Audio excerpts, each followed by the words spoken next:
Europe জুড়ে তীব্র দাবদাহে Spain, France, Germany, Belgium ও Netherlands সহ বিভিন্ন দেশে জনজীবন বিপর্যস্ত হয়ে পড়েছে। অতিরিক্ত গরমে স্পেনে অন্তত ৩২৭ জনের মৃত্যু হয়েছে। ফ্রান্সেরও মৃত্যুর সংখ্যা বাড়ছে। পরিস্থিতি সামাল দিতে বিভিন্ন দেশে জরুরি সতর্কতা জারি করা হয়েছে এবং বড় বড় অনুষ্ঠান বাতিল করা হচ্ছে। খবর রয়টার্সের। স্পেনের সরকারি মোমো মনিটরিং সিস্টেম জানিয়েছে, চলমান দাবদাহে দেশটিতে অন্তত ৩২৭ জনের মৃত্যু হয়েছে। বার্সেলোনার একটি বনে ভয়াবহ দাবানলের কারণে প্রায় ১৬,০০০ মানুষকে ঘরের ভেতরে থাকতে বলা হয়েছে। ফ্রান্সে চরম গরমের কারণে প্যারিসের সব হাসপাতালে জরুরি পরিকল্পনা চালু করা হয়েছে। স্বাস্থ্য কর্তৃপক্ষ জানিয়েছে, হাসপাতালে রোগীর চাপের পাশাপাশি বাড়িতে আকস্মিক মৃত্যুর ঘটনা বাড়ছে। এছাড়াও দাবদাহ শুরু হওয়ার পর থেকে অনিরাপদ স্থানে সাঁতার কাটতে গিয়ে পানিতে ডুবে ৫৫ জনের মৃত্যু হয়েছে। দাবদাহের প্রভাব ছড়িয়ে পড়েছে ইউরোপের অন্যান্য দেশেও। জার্মানির সারব্রুকেনে তাপমাত্রা ৪১.৩ ডিগ্রি সেলসিয়াসে পৌঁছেছে, যা নতুন রেকর্ড। বেলজিয়ামের ক্লাইন ব্রোগেলে ৪০ ডিগ্রি, নেদারল্যান্ডসের লিমবার্গে ৩৯.৪ ডিগ্রি এবং যুক্তরাজ্যের সাফোকে ৩৭.১ ডিগ্রি সেলসিয়াস তাপমাত্রা রেকর্ড করা হয়েছে। শুক্রবার ইউরোপের অন্তত ১৫ কোটি মানুষ ৩৫ ডিগ্রি সেলসিয়াসের বেশি তাপমাত্রার মুখোমুখি হয়েছে।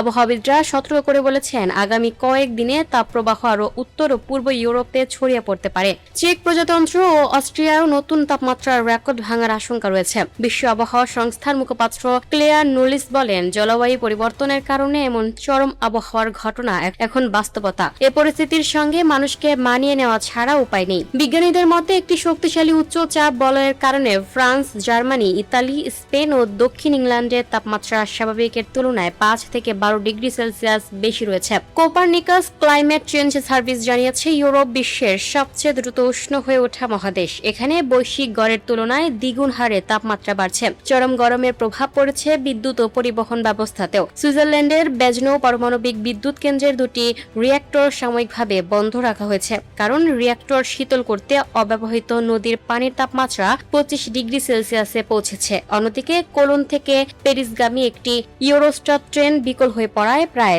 ৪০০ যাত্রী দুর্ভোগে পড়েন। তীব্র গরমে অসুস্থ হয়ে ৩ জনকে হাসপাতালে নেওয়া হয়। স্বাস্থ্য ঝুঁকির কারণে Paris pride march, music festival, marathon সহ ইউরোপের বিভিন্ন দেশে বহু গণআয়োজন বাতিল করা হয়েছে। একই সঙ্গে সুইজারল্যান্ডের হিমবাহ গবেষকরা সতর্ক করেছেন, তীব্র গরমের কারণে এবছর স্বাভাবিক সময়ের অনেক আগেই হিমবাহ গলতে শুরু করেছে, যা জলবায়ু পরিবর্তনের আরেকটি উদ্বেগজনক সংকেত।